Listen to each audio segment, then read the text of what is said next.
Woo-hoo-hoo, not again. It seems like Sean Strickland is battling a staph infection in the lead up to UFC 312. We saw a potential staph infection with Arman Tsarukyan leading up to UFC 311. Ultimately, he ended up pulling out of the fight. Not saying we're going to get a pull out here. My God, I hope not. But it seems like on his left arm, Sean Strickland has a legit staph infection. And I have evidence to back my claims too, because I dug into Strickland's Instagram and looked at the past couple of weeks, and there seemed to be a bump there that was less visible, and now it's turned into this gnarly staph infection, which we see right on the screen. I also want to react to some news of the Tsarukyan and Chandler fight in Miami. Kind of random matchmaking. Chandler coming off L and losing to the guy that Tsarukyan recently beat. But if Arman's not getting a title fight, the Chandler fight still keeps him in the known, and at least it's like a new matchup, not a rematch.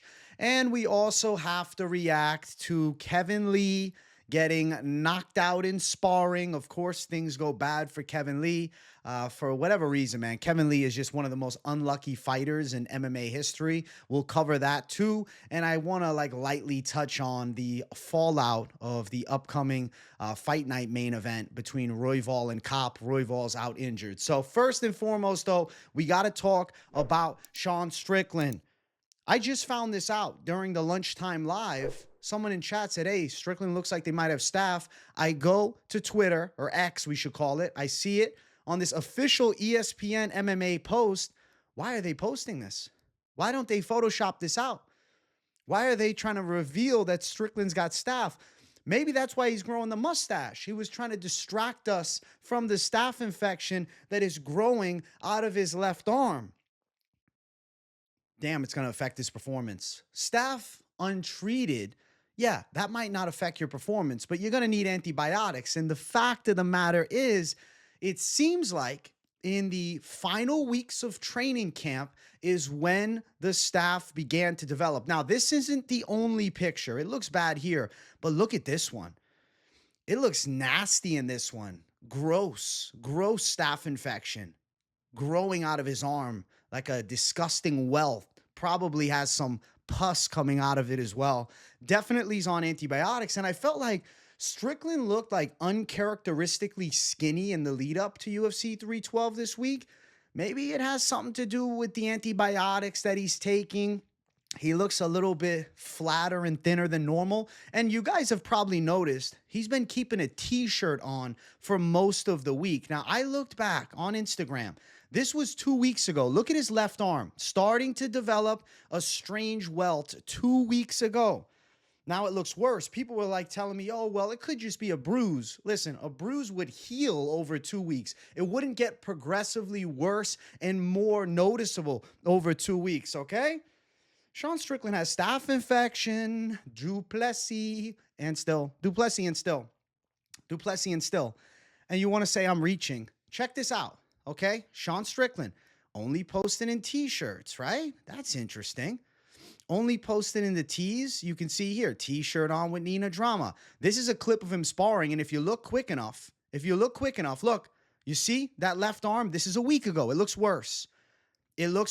That's it. 2 weeks ago, a little less visible. This is a week ago. It's getting a little more discolored. Seems to be growing a bit. The staph infection getting more and more evident. And the fact now he's wearing t-shirts all week. Doesn't want to take the shirt off. Even today, he was sparring at media day. He had a t-shirt on, and he released a shirtless one. Oh, but he was shirtless in this. Look at this one. What do you notice in this pad work? Watch the whole thing. Looks like Sean Strickland's not moving his head, but his hands are moving fast. They never cut to his left side. This is 2 days ago. They don't want to show the staph on the left arm, so they got him hitting pads from the right side only. They don't want to showcase that left arm. Why wouldn't they cut both angles? Why wouldn't they continue circling? Why wouldn't they cut a different angle than that? Because they're hiding the staph infection. They're attempting to hide the staph. They tried to hide the staph infection, but you can't hide the staph infection because ESPN MMA decides to post it. They decide to showcase it to the world. Unintentionally, they knew it was there. If they wanted to, they could have photoshopped it up, airbrushed it a bit. Look at this. He had this covering his shoulder. Oh, maybe he had a slight shoulder injury. No, he was covering his shoulder in the lead up to UFC 312. He was trying as hard as he could to, hide the staph infection from all of us, which is there. Now, the issue with staph infection is not the staph itself, but it's these side effects with antibiotics that tend to show. I know it says rare, but I would actually say it's relatively common. Most people who have staph infection, we've seen Luke Rockhold fight with staph and not look the same. They tend to have a general feeling of being more tired than normal, being weaker than normal. Definitely affects your weight cutting abilities a bit. I'm sure it makes the weight cutting harder. Ooh, Sean Strickland's in trouble. And now there's a little template of what staph looks like. I would say this staph infection on this random person looks actually more mild compared to Sean Strickland's. I feel like Strickland's looks pretty gnarly. He's got like a legit staph infection. There's Islam's leg in the lead up to the Dustin Poirier fight. And you could say, oh, well, he pulled off the win against Poirier. Fair point. But he had a really hard fight against Dustin Poirier. Wasn't an easy matchup by any means, and it seemed like you would expect Makhachev to be levels above Poirier when they go to the ground, but he was having a hard time taking him down. It took him till round 5 to finish him. Still pulled through with the win. It can happen. It's not a guaranteed loss with staph.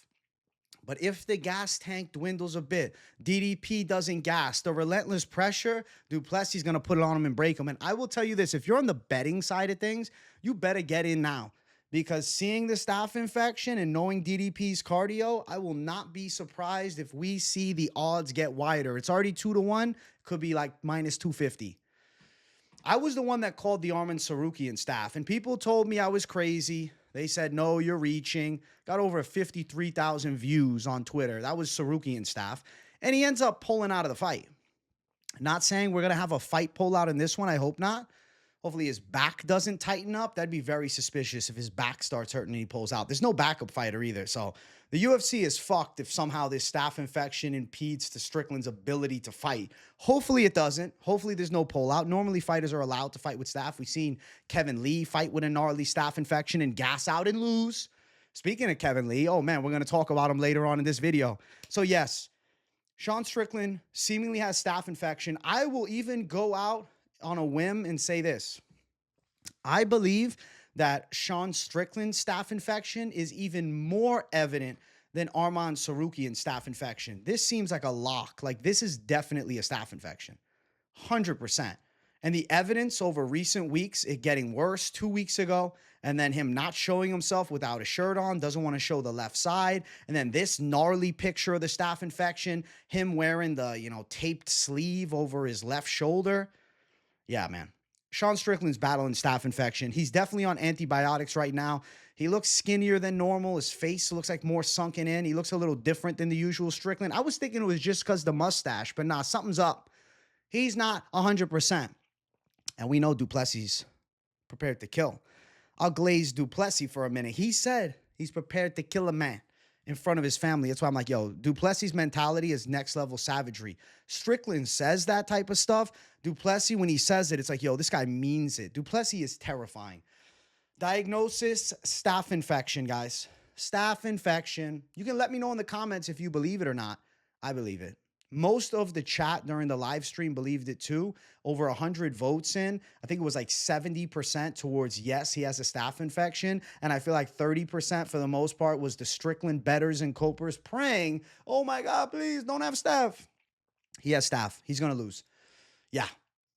Breaking news. This is some breaking news. Sean Strickland with staph infection. I keep getting the staph stories before every pay-per-view. With Tsarukyan and now with Strickland, let's just hope at least the fight goes through and we don't have some obscure step-in, because there's really nobody on the card at middleweight to step in anyways. And I doubt that, we're going to get a short notice replacement on 4 days notice. So hopefully the fight happens. Normally fights do happen when the staph is present. And I think Strickland fights, but he loses with the staph infection. Let's get to the next story. This is some breaking news. Arman Tsarukyan, Michael Chandler. I weirdly love this fight.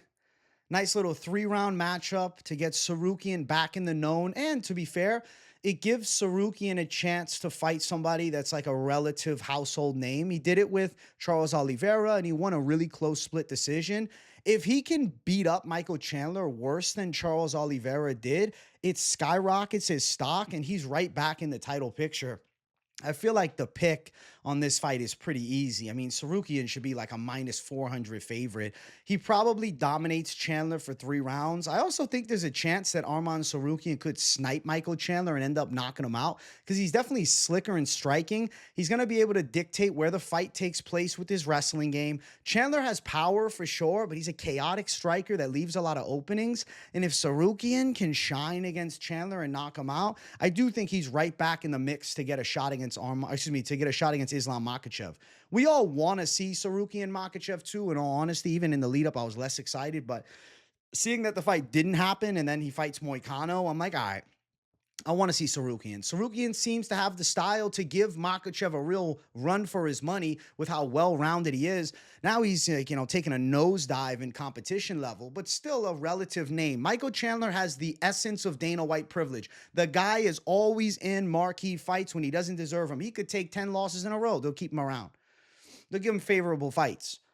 Coming off the 5-round loss against Oliveira, but like he won the hearts of fans. Now expect excuses from Chandler after he loses. Expect excuses. After Chandler takes an L, he'll talk about how on paper he's better than Arman Tsarukyan, how 9 times out of 10 he beats him, even if he gets absolutely dominated. That's how Michael Chandler is. He is the king of cope. I'm happy to see the king of cope back. The GOAT of cope fighting again in Miami, too. It's going to be a 3-rounder. It's not going to be a special 5-round co-main event. I don't think so. I think it'll be a 3-round fight. I actually prefer it 3 rounds. I want to see Tsarukyan put a high pace on Chandler. And I feel like maybe if it's a 3-round fight, more chance of a finish because Tsarukyan's going to go for it. And if he can knock out Michael Chandler, this is big for him. Even though he beat Charles Oliveira, who already beat Chandler, I think that on paper, it's still a matchup that needle moves a bit. And I guess it's intriguing. Tsarukyan should show Chandler levels. I'm sorry to Michael Chandler, and he even went to Twitter and posted the palm tree. So he's hinting at he's fighting in Miami. He's probably fighting against Arman Tsarukyan. It's a sensible fight. I said after UFC 311, this is a fight that I expect the UFC to end up booking. And look at that. Boom. It happened. When Dana said no title fight, it's like, all right, Michael Chandler fight. Chandler was begging for the McGregor fight for years. Well, sorry, bro. You're fighting the most terrifying contender in the weight class. If Chandler somehow pulls off an upset, that'd be insane, but I don't see it. Super unlikely. Tsarukyan should dominate him. I actually hope Tsarukyan finishes him. I think he's live for a TKO. He could rock Michael Chandler and then finish him with ground and pound. A TKO is not a mind-blowing outcome in this fight, but most likely, I feel like 30-27 Tsarukyan, but we'll pray for a finish. Now, I want to react to Kevin Lee. Oh, Kevin Lee. Kevin Lee. I'm sorry, Kevin Lee. Seriously. I'm sorry, Kevin Lee. I am. Because things just don't go your way ever. He's with the GFL now. He's looking to maybe rebuild himself. The UFC denied him of a comeback fight. They denied him of a chance to fight on Contender Series. And now he's getting knocked out in the gym. Check this out.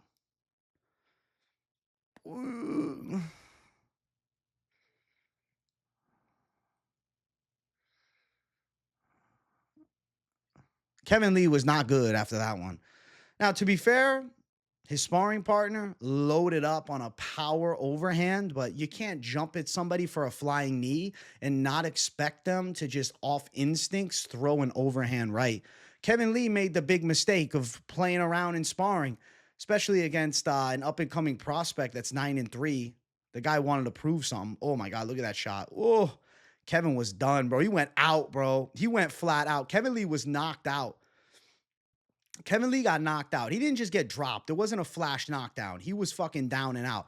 If there was ground and pound, he's getting fucking smoked. My God, his sparring partner loaded up. Look, rah, boom, perfect shot to the chin. To be fair, though, throwing the flying knee, bringing the momentum forward, and then his sparring partner just throwing a decent overhand, it causes the impact of the shot to be more so. You can say bad sparring partner, but carelessness from Kevin Lee gets him caught. And why is he not wearing a headgear in sparring either when his opponent is, or his sparring partner is? He should have. Should have headgeared it up. Kevin Lee gets starched. And then he went and posted, I don't know who posted that video or why, but I'm heading right now to find out. I can only blame myself for showing mercy and pulling my knee back, but it's training. So I thought, let me not blast him. I see I shouldn't have been playing around with a guy like that. Since motherfuckers want to start showing sparring, I'm going to start showing sparrings from now on. That was a rule for years in the fight game. It's like, hey, we're not going to talk about what happens in sparring. We're not going to post things that happen in sparring.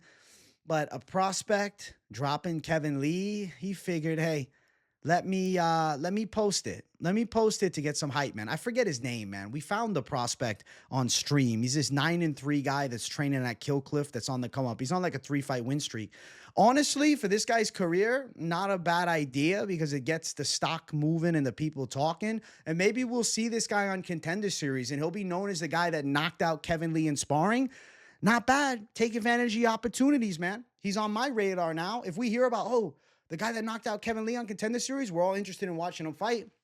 This guy became an overnight success story. I guess showcasing sparring, though, not very teamly or supportive of your teammates, right? Not very moral. Shit happens. Kevin Lee dropped in sparring. I'm sorry, Kevin Lee, my brother. I'm sorry. I'm sorry, Kevin Lee. It was a bad drop, man. He was out. Boom. Done. Face down, ass up, too. And then his sparring partner just walks off like, yeah, I just slept this ex-UFC title challenger. UFC, where's my shot? He might be getting one.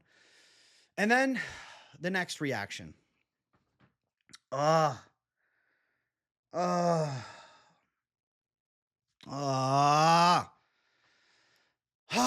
Brandon Royval is out of the fight against Manel Kape. Unfortunately, I'm going to have to pull out of my fight. I'm sorry to Manel Kape and my fans. I'm facing an injury that has me questioning when I'll be able to train again. Oh, that's a letdown. Oh, that's a letdown. This is absolutely a fight I think needs to happen for flyweight division, but as of right now, competing month has been ill-advised. Love y'all, and I apologize from the bottom of my heart. So, he's out. Damn it, bro. This was a legit #1 contender fight, and it was such a good matchup because the winner of that, like, becomes a true, like, all right, these guys have put in the work. You know, Royval beating Moreno, that's huge. And then if he beats Kape, it's like, all right, you got to give him the shot. Steve Erceg fighting Moreno in Mexico City, they're not going to finagle that and throw Kape in there. But really now they could. They might be kicking themselves like, fuck. We booked Erceg instead. We should have just kept Erceg Almabayev. Now you could have moved Kape to Mexico City and made a major fight. And who's going to step in on short notice? I know Charles Johnson was supposed to fight on this card. He's a flyweight. He's on the come up. He could be the short notice step in to take on Manel Kape, and he's ranked as well. The guy I want to see fight against Manel Kape, though, is Ramazan Temirov, a.k.a. the future flyweight champion. Problem is, only one UFC win. I don't think they're going to give him the opportunity. He was actually scheduled to fight Charles Johnson on the card. But now Johnson pleading with the UFC to put him in the main event, which is a good idea. He's got the UFC experience for it. But Temirov seems like a guy that could beat Alexandre Pantoja, and I feel like he has much more of a championship ceiling. So I guess I have a bias towards Ramazan Temirov. I've become, I don't know, a low-key Temirov fan as of recent. I saw the debut. I said, damn, leading up to the debut, watching him in Ryzen destroy people, I'm like, this is the 2.0 Pantoja, and I really feel as though Ramazan Temirov could be the next champ at flyweight. It'd be cool if they gave him the spot, but second UFC fight versus crafty and proven vet, they're probably giving it to Charles Johnson. So don't be surprised if we got Johnson versus Kape as the new fight night main event for, I believe, March 1st is the fight night. It's a good card still. I mean, you know, decent matchups on them. Shit, honestly, this whole UFC marathon, they're bringing solid cards, man. The worst card of the bunch is this weekend's pay-per-view. UFC 312 is the biggest letdown. Unfortunately, Royval's out. They'll find a replacement. Quick notes. Green and Roofy's official. Roofy probably starches Bobby Green. UFC 313 is shaping up, man. And this one was weird. I wanted to do a quick reaction to this one, a little surprise reaction. So not official, but potentially in the works. You got Mateusz Gamrot versus Brian T. City Ortega. Ortega moving up to lightweight. He's probably going to get 30-27 by Gamrot.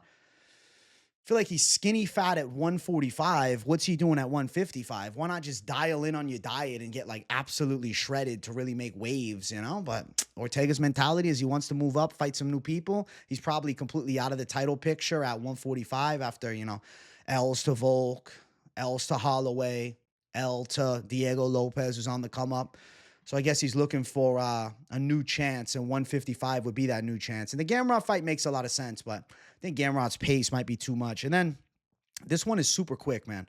Um, this was very quick. So Terrence McKinney said something about fighters having to be, I don't know, removed from the room. Or wait, let me reread this. I rock with MVP, but to be fair, the locker rooms were rough. They just painted back there and even had to air the rooms out by removing the ceilings. A few fighters even had to go to the hospital for breathing problems because of it, but we didn't go that far not to fight.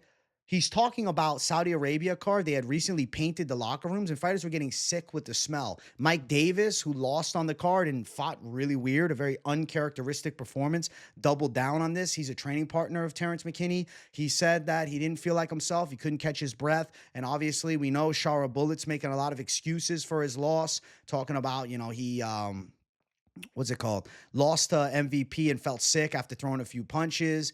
He was afraid he'd throw up in the fight. His legs were gone. His arms were weak. He's saying he had health issues that he doesn't want to reveal, but he's revealing to us that it was not the prime version of Shara Bullet, which is really interesting. Saudi Arabia, why would they paint back there right before the fight? Why would they do that? So strange. Very strange. Very strange. Stupid.